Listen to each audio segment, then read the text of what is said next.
सीतेची न घेता एकांत भेटी, हिच्या न पुसता गुह्य गोष्टी, मज गेलिया परतटी, राम रग जगजेठी क्षोभेल. अरे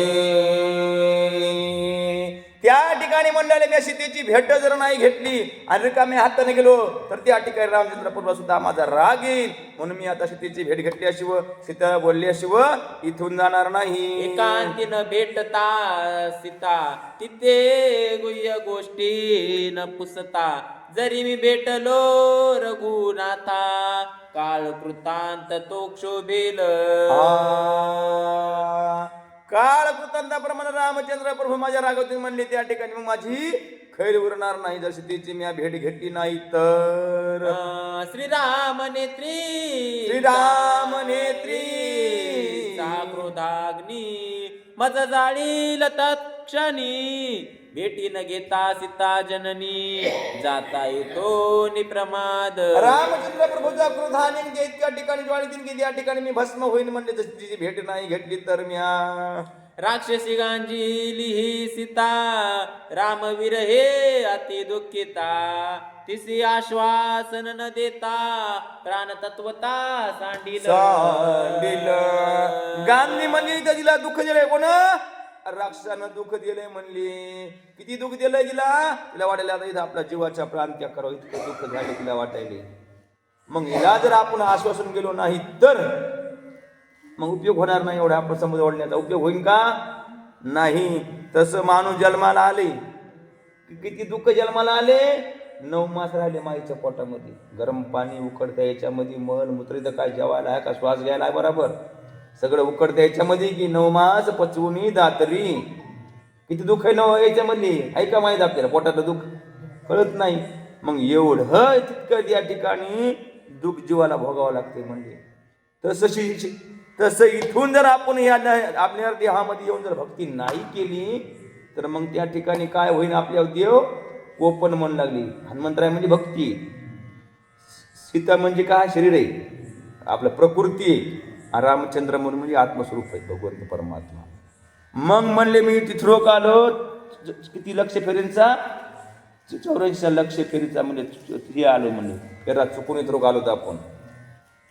आणि इथं जर येऊन त्या ठिकाणी भक्ती नाही केली तर त्या ठिकाणी देवाला जाऊन काय सांगायचं? ह्या देहामध्ये आपल्या नरदेहातच ईश्वरमय होता येते. कोणाच्या ढोयच्या गेलं जन्माला म्हणले, बैलाच्या, ढोराच्या, गाईच्या, पशु पक्षाच्या. काय आहे का हो?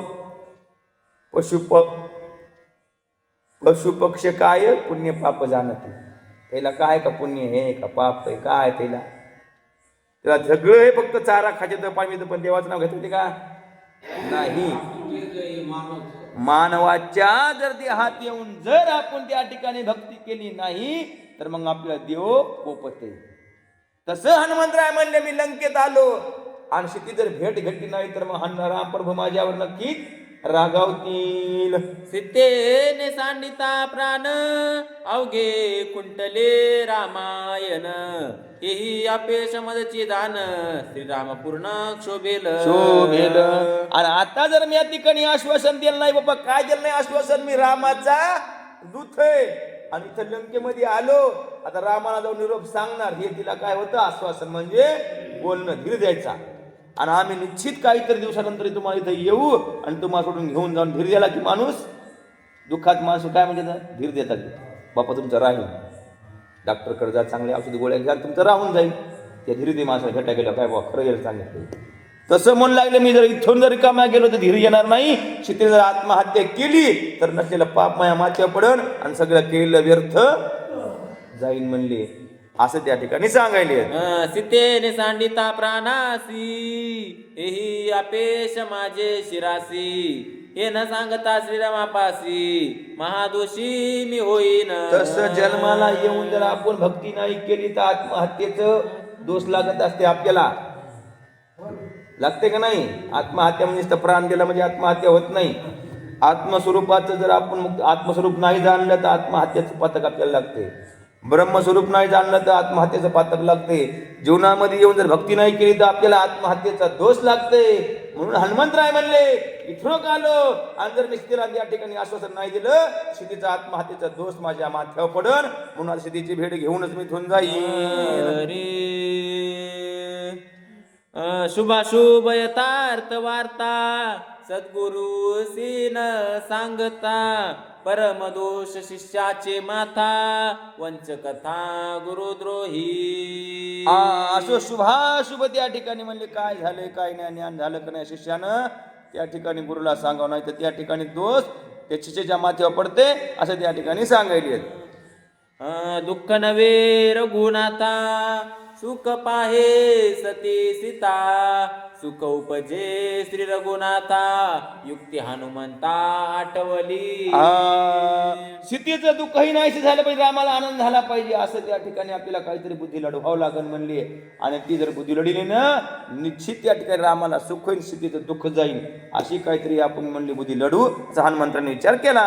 न कळता राक्षसासी स्कंदिवा होनी सीतेसी सोय नेता श्रीरामा पासी सुख श्रीरामासी उपजेना असा विचार केला. बाबा त्या ठिकाणी वानराला काही कळलंच नाही म्हणले राक्षसाला काही कळलंच नाही. अचानक म्हणला हा स्वरूप धरू सीतेला आपल्या म्हणले खांद्या बसू आणि आकाश मार्गाने रामापाशी नेऊन घेऊन जाऊ असा हनुमंता विचार त्या ठिकाणी करू लागली. घेऊन वानराचे सैन्य करी सज्जो धनुष्य बाण रामे वधावे रावण कुंभकर्ण सुपत प्रधान सैन्यसी. आणि मग पुन्हा त्या सीतेला त्या ठिकाणी घेऊन जाऊन पुन्हा रामाला घेऊन येऊ सगळं वानर सैन्य मग त्या ठिकाणी रावण कुंभकर्ण वधू असा हनुमंतरा विचार करायली. सोडावी देवाची बांधवडी तोडावी नवग्रहाची बेडी उपवावी रामराज्याची गुढी कीर्ती चोखडी जय रामाची. कीर्ती केवढी होईल म्हणले त्या ठिकाणी 33 कोटी देवाची बांधवडी सोडू रावणाच्या बंदी चढली 33 कोटी देवता सोडू म्हणले आणि धर्माची गुढी उभवू आणि मग काय होईल तर रामाची सगळी ख्याती जगात होईल. तेथे मजन येता सीता सती एवढी श्रीरामाची कीर्ती माझे निहो पाहे आप कीर्ती हे तव युक्ती नय करू. अरे मग रामाची कीर्ती काय सीता जर मी इथून नेली रावण नाही मेला कुंभकर्ण नाही मेला 33 कोटी देवाची बांधवडी जर नाही सोडली तर रामाची अपकीर्ती होईल. तर इथून जर मी एकल्या नेली तर म्हणून हे काय बुद्धी खरी नाही आता हे काही जमणार नाही म्हणले हनुमंत असा विचार करायले. एवं अवश्य भेटावी सीता तेही भेटी अति गुप्तता रावण राक्षसी न देखता अति एकांता भेटावे. आता हे काही तर आपल्या म्हणले ते विचार बरोबर नाही म्हणले आता काय करू म्हणले एकांता म्हणजे रावण गेला सगळे राक्षस त्या ठिकाणी झोपले ना मग अचानक आपण सीतेपाशी जाऊ आणि भेटी घेऊ. मज भेटता सीतेपासी विकल्प धरील मानसी पूर्वी छडिले संन्यास वेशी वानर तैसे छळो आला. त्या ठिकाणी म्हणले मी संन्यासाचा वेध धरला तर तिने विचार करून बाबा रावणानं असाच वेध धरला होता म्हणले. पंचवडीला संन्यासा वेध धरून आला आणि माझं हरण केलं आणि तसंच मी वेध धरून गेलं तर म्हणले सुद्धा रावणाचं रूपच म्हणून त्या ठिकाणी जे मनामध्ये विकल्प येईल म्हणून काय म्हणले आता वानराचं रूप धरू आपलं आणि सीतेपाशी जाऊ. विश्वासावया श्रीराम भद्रा आधी टाकू श्रीराम मुद्रा भावार्थ देखो निसिता सुंदरा भेटी वानरा ते संधी. आता म्हणले त्या ठिकाणी संन्यासा वेध धरायचा नाही म्हणले का तिचा तिला अनुभव मागायला संन्यासा वेश राहायचं नाही म्हणली. आणि आता काय करू म्हणले वानर रूप धरू आणि रामाची त्या ठिकाणी रामाची मुद्रा होती ती अंगुठी म्हणली होती ना ती सीतेला दाखवू मग तिला खरी म्हणली ओळख पटल असं रामानं विचार ते हनुमंतानं विचार केला. सीता मुद्रिका संवाद कथा अति गोड त्या हनुमंता यापुढे फिकेपण अमृता सावधानता अवधारा. बाबा काय सांगायचं पुढची अध्याय रसाळ कथा आहे म्हणले अमृताला फिक्क पाणी एवढी रसाळ कथा आहे म्हणली. अमृत सुद्धा त्या ठिकाणी फिक्क पडून अमृतापेक्षा नाव देवाचं गोड आहे देवाची भक्ती गोड आहे देवाची श्रवणाची भक्ती अमृतापेक्षा ही सुद्धा त्या ठिकाणी गोडे. अमृत फक्त देहाला करते काय अमर करते पण त्या ठिकाणी देवाचं नाव काय करते हे लोकात करते ना परलोकात सुद्धा त्या ठिकाणी जीवाला त्या ठिकाणी आत्म्याला अमृत म्हणजे अमर करते अशी कथा सुरस आहे. याचे नाम सुंदर कांड अमृता परीस गोड पूर्वी ब्रह्मज्ञानाचे कोड करी निवाड श्रोतया. आणि नाथ बाबा काय सांगायचं म्हणले हे सुंदरकांड, याचं नावच सुंदरकांड आहे. सुंदरकांडामध्ये सगळं सुंदर आहे. कथा सुंदर आहे, भक्ती सुंदर आहे, देव सुंदर आहे. म्हणून आपलं चित्त सुद्धा त्या ठिकाणी सुंदर करायचं, मन सुंदर करायचं, देह सुंदर करायचा आणि सुंदर मनानं सुंदर अशी रामायणाची कथा आपण श्रवण करायची. का जनार्दना शरण गोडिया गोड निरूपण कथा नव्हे हे ब्रह्म परिपूर्ण समाधान जीव शिवा. कथा नाही म्हणले हे पूर्ण ब्रह्म आहे. पोथी नसती का ऐकायची म्हणले. कथा नाही म्हणले ब्रह्म आहे. ब्रह्म म्हणजे ईश्वर. ईश्वर होण्याची ताकद आहे रामायणामध्ये. राम होता, राम म्हणले राम देव पहावयाशी गेलो, देव भुवनिया ठेलो. म्हणजे रामायण रामायण नाही, रामायण ब्रह्म ब्रह्म स्वरूपाने त्या ठिकाणी शक्ती आहे. अशी त्या ठिकाणी गोड रामायण त्या ठिकाणी अमृतापेक्षा ही गोड म्हणले. याच्यामध्ये एक एक अध्याय आहे. म्हणून त्या ठिकाणी श्रोत्यांना श्रवण करा, त्या ठिकाणी श्रवण करा, एकाग्र चित्त करा, नुसती ऐकू नका, त्याच्या अर्थाकडे जा. अर्थाकडे जाऊन पुन्हा त्या ठिकाणी आचरणामध्ये आणा आणि त्या आचरणानं त्या ठिकाणी परमेश्वरापाशी जा, असं त्या ठिकाणी नाथबाबा आपल्याला सांगितले. करिता कथा निरूपण जीवाचे उडे जीवपण शिवाचे झडे शिवपण ब्रह्म परिपूर्ण कोंदाटे. काय होईल म्हणले रामायण केलं कथा. जीवाचा जीव पण निघून जाईल. मी देव आहे याची भ्रांती निघून जाईल. मी जीव आहे याची सुद्धा आपल्याला भ्रांती निघून जाईल. फक्त मी एक ईश्वर व्यापकच शिवच आहे. एक ईश्वर सच्चिदानंद स्वरूप मी आत्माच आहे. फक्त हे सिद्धांत भाव त्या ठिकाणी राहील. इतकी या रामायणाच्या गोड त्या ठिकाणी श्रवण भक्ती हे असं त्या ठिकाणी सांगायली. तिसरी भावार्थ रामायणे सुंदर कांडे एकाकार टिकाया सीतानुतापू नाम दशमोध्याय. रामचंद्र भगवान पवन सुत हनुमान की जय. सुखकर्ता दुःखहर्ता वार्ता विघ्नाची नरवी पूर्वी प्रेम कृपा देवाची सर्वांगी सुंदर उठ सिंदुराची कंठे झळके माळ मुक्ता फळाची. जय देव जय देव जय मंगल मूर्ती दर्शन मात्रे मान स्वामी मात्रे मान कामना पूर्ती. रत्नखचिताहार गौरी कुमरा चंदनाची उटी कुंकुम केशरा हिरे जडित मुकुट शोभतो बरा धुंदिनो पुरी चरणी घागरिया. जय देव जय मंगल मूर्ती दर्शन मात्रे मान स्वामी मात्रे मान कामना पूर्ती. लंबोदर पीतांबर परिवर वंदना सरळ सोंड वक्र तुंड त्रिनयना दास रामाचा बटवाही सदना संकटी पावावे निर्वाणी रक्षावे. वदना जय देव जय मंगल मूर्ती दर्शन मात्रे मान स्वामी मात्रे माने कामना पूर्ती. उत्कट साधोनी शिळा सेतू बांधोनी लिंग देह लंका पुर विध्वंसोनी काम क्रोधाधिक राक्षस मर्दोनी देह भाव रावण निवटोनी. जय देव जय बोध रामा हो आत्मा या रामा परमार्थ आरती सद्भावे आरती परिपूर्ण कामा. जय देव जय प्रथम सिद्धा शुद्धी हनुमंत गेला लंका दहन करुणी आख्या मारीला जंबू माळी भोनी त्राटीला आनंदाची गोडी घेऊन आला. परमार्थ आरती सद्भावे आरती परिपूर्ण कामा. जय देव जय निजबली शक्ती सोडविली सीता धृणी येणे झाले अव्या रघुनाथा. आनंदे वसंडे वैराग्य भरता आरती घेऊन आली कौशल्या माता.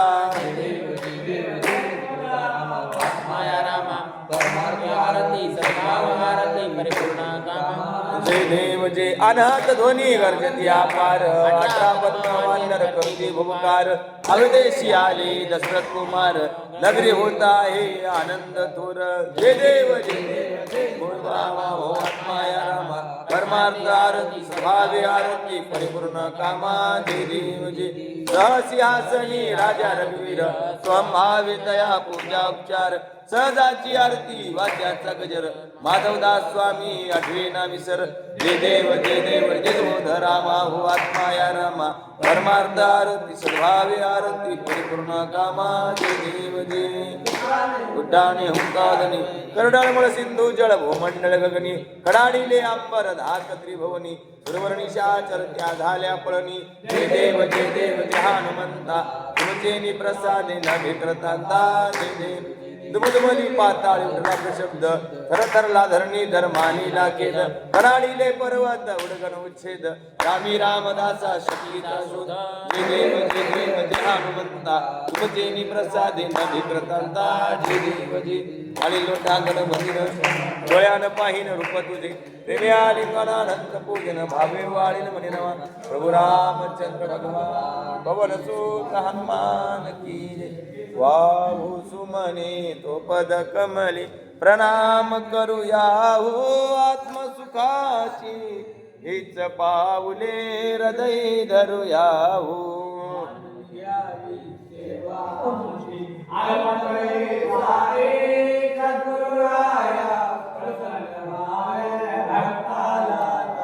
भक्त वचेला तुझ्या कृपेची छाया दे राया त्रिभुवनी नाही तुझ विना म्हा कोणी राकाया बेल फुले हाती घेऊन मंजुळ तुळशीची जाई जुईची वाहू सुमणी पुष्प गुलाबाची भविद सुमणी चरणी वाहू सुवास दरवळला नित्य सुखाची द्यावी गोडी आजान भक्ताला शक्ती बुद्धी दे मन शांती तुझी वंदाया कृपा प्रसादे तू जगदेवा उदरसी काया प्रभु रामचंद्र भगवान की जय पवन सुत हनुमान की पाही प्रसादाची वाट घ्यावी धोनी ताट शेष शिवोनी जाईल तुमची आता झालो एक सेवा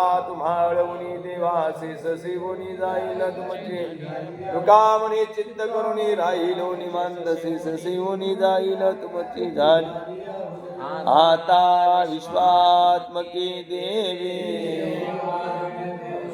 घोषोनी मज द्यावे पसाय दान हे दया सत्कर्मी रती वाढो दुरितांचे तिमिर जावो जो जीवांचिल तो ते लाहो प्राणी जात ईश्वर निष्ठांची मांदियाळी चला कल्पतरुचे आरव बोलते जे अर्णव पियुषांचे मार्तंड जे तापहीन किंबहुना सर्व सुखी भजतो द्वादिपुरखी अखंडित ग्रंथ विशेष लोकीये एक मनेश विश्वेश्वराहो वर ज्ञान देव सुखया झाला वर ज्ञान देव सुखया झाला वरी ज्ञान देव सुखया झाला रे पुंडलिकावर विठ्ठल पंढरीनाथ भगवान माऊली ज्ञानेश्वर महाराज जगद्गुरु तुकाराम महाराज गोपाल कृष्ण भगवान सद्गुरुनाथ महाराज राजा रामचंद्र भगवान पवन सुत हनुमान की जय महाराज की संत मारुति महाराज हे संत एकनाथ महाराज हे संत सावता महाराज राम भरोसे महाराज समस्त की जय।